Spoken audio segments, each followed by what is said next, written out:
आज हामी लेजरमा के रिपोर्ट हेर्न पाउँछ भन्ने कुराको विषयमा सिक्न गइरहेका छौँ। सबसे पहिला लेजरमा गएर हजुरले क्यास ब्याङ्क भाउचरमा जानुहोस्। क्यास ब्याङ्क चेक लिस्ट भन्ने छ। यो चेक लिस्टले के यो डेट फिल्टर भयो। फिल्टर भनेको प्रिफरेन्स भनेको या के लिने, रिमार्क्स लिने, सब लेजर लिने नलिने, क्यास ब्याङ्क सिलेक्टिभ गर्ने कि नगर्ने। यदि हामीले यहाँ सो गर्यो भने यसले हामीले के देखाउँछ भन्दाखेरि हामीसँग के छ, ओपनिङ कति थियो, क्लोजिङ कति छ भन्ने कुराको डिटेल दिन्छ है। यो हाम्रो समराइज रिपोर्ट भयो क्यास ब्याङ्क चेक लिस्ट भनेको। अनि त्यस पछाडि अर्को हामीले क्यासको रिपोर्ट हेर्नु पर्यो, डेबुक हेर्नु पर्यो, रोकरको डेबुक हेर्नु पर्यो भने यहाँ गएर तपाईँले के को हेर्ने, क्यासको हेर्ने कि ब्याङ्कको हेर्ने। मैले यहाँ क्यासको सिलेक्ट गरेँ, रिमार्क्स सहित म हेर्छु, रिमार्क्समा टिक लगाएँ, सो गरेँ। सो गरेर रिपोर्ट आउँछ तपाईँको यो डेटमा तपाईँले क्यास पाउनुभयो, यो डेटमा तपाईँले ब्याङ्कमा डिपोजिट गर्नुभयो भनेपछि तपाईँको क्लोजिङ क्यास कति छ भन्ने कुराको रेकर्ड देखाउँछ। त्यस्तै तपाईँलाई ब्याङ्क हेर्नु पर्यो भने फेरि हामी यहीँ गएर ब्याङ्कमा सिलेक्ट गर्छौँ, ग्लोबल ब्याङ्कको रिपोर्ट हेर्छौँ। सो गर्यो भने ग्लोबल ब्याङ्कमा हामीलाई कसले पैसा हालिदिएको छ अथवा कसले हामी तिरेका छौँ भन्ने कुराको रिपोर्ट देखाउँछ। अहिले हाम्रो यो 65,000 क्रेडिटमा गइरहेको छ। यदि तपाईँको ओडी छ भने क्रेडिटमा जान्छ, करन्ट सेभिङ एकाउन्ट छ भने क्रेडिटमा जानु भएन।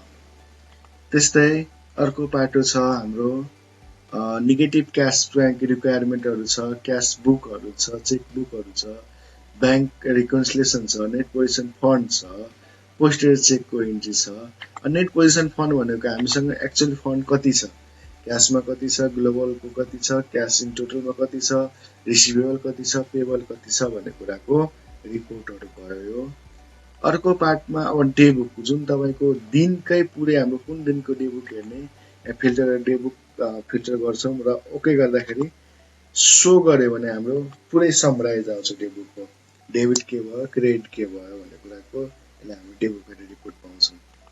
र अब नर्मल जेनरल लेजर भनेको कस्तो भन्दाखेरि अब कुनै एक्सपेन्सेसको कुराहरू इन्ट्री गर्नु पर्यो भने रिपोर्ट हेर्नु पर्यो भने यहाँ गएर हामीले सिलेक्ट अल गऱ्यौँ भने ओके गरेँ। अब यहाँ हेर्नुहोस् न, हामीले जे इन्ट्री गर्छ सबैको रिपोर्ट आउँछ। समरी रिपोर्ट चाहियो भने हजुरले यहाँ गएर समरीमा क्लिक गरेर सो गर्नुभयो भने हाम्रो रिपोर्ट आउँछ। एक पानामै आउँछ सबै रिपोर्ट, के हो, कस्तो बिक्री, खर्चहरू कति हो भन्ने कुराहरू रिपोर्ट देखाउँछ। र त्यस्तै ट्रायल ब्यालेन्सहरू छ। नर्मलमा ओपनिङ मात्र हेर्ने कि ग्रुप वाइज हेर्ने कि ओपनिङमा सो ओपनिङ कलम गर्नु भने ओपनिङ कलम नै आउँछ। जेरो ब्यालेन्स गर्नु पर्यो, ओके गर्नु भने हाम्रो यसको ट्रायल ब्यालेन्स पनि यसले रिपोर्टमा निकालिदिन्छ। हेर्नु है, ओपनिङ छैन मसँग। अर्को अब ट्रायल ब्यालेन्समा इयर टु डेटको रिपोर्ट छ। इयर टु डेटको रिपोर्ट कस्तो भन्दाखेरि हाम्रो जब ब्यालेन्स सिट फाइनल गर्छ हामीले त्यतिखेर हामीलाई यो रिपोर्ट चाहिन्छ। रिपोर्टमा के हुन्छ भन्दाखेरि ग्रुपको कुन लेजरमा ओपनिङ कति थियो, क्लोजिङ कति छ, बिचमा क्रिटिकलमा के ट्रान्जेक्सन भयो, त्यसको रिपोर्ट हेर्छु हामीले यसलाई ट्रायल ब्यालेन्सहरूको रिपोर्ट निकाल्छौँ, लेजरको रिपोर्ट निकाल्छौँ। अर्को पाटो भनेको स्पेसल रिपोर्टहरू छ। क्यास फ्लोहरू निकालिन्छ हजुरको, टप 10 एक्सपेन्सेसको लेजरहरू निकाल्छ हजुरको यसमा। फाइनल अकाउन्ट भनेको हाम्रो लास्टमा समराइज, फाइनल अकाउन्टमा इन्कम कति भयो, एक्सपेन्सेस कति भयो, ग्रस लस के छ, नेट लस के छ भन्ने कुराको रिपोर्टले देखाउँछ तपाईँलाई। तल हेर्नु भने ब्यालेन्स सिट पनि आउँछ, ब्यालेन्स सिटमा कति क्यारी गर्यो, हाम्रो के छ, हाम्रो कम्पनीको लेखाजोखा यो फाइनल अकाउन्टबाट गरिन्छ हाम्रो। र त्यस पछाडि अर्को लिस्टिङ अफ मास्टर भनेको अब तपाईँको लेजरहरू चाहिँ क्रिएट गर्नुभएको छ त्यसको सबैको रिपोर्ट यहाँनिर आउँछ। लेजरहरूको ग्रुपहरूको रिपोर्ट जे छ सबै त्यसमा आउँछ। र यो पार्टहरू डकुमेन्ट प्रिन्टिङको पार्टहरू डिजाइन बनाएर हामी राखिन्छौँ। त्यो डिजाइनमा तपाईँको प्रिन्ट हुन्छ, यो फर्मेटमा प्रिन्ट हुन्छ। लेजर पार्टमा यो कुराहरू भयो। यसमा एडजस्टमेन्टहरू अब बिल टु बिल एडजस्टमेन्टको केसमा मात्रै यिनीहरू युज हुन्छ। त्यो म तपाईँलाई अर्को नेक्स्ट भिडियो सिकाउँला, बिल टु बिल एडजस्टमेन्ट कसरी गर्ने, एडजस्टमेन्ट डिटेल कसरी हेर्ने भनेर। मर्ज रिपोर्टहरूको रिपोर्ट पनि सिकाउँछौँ।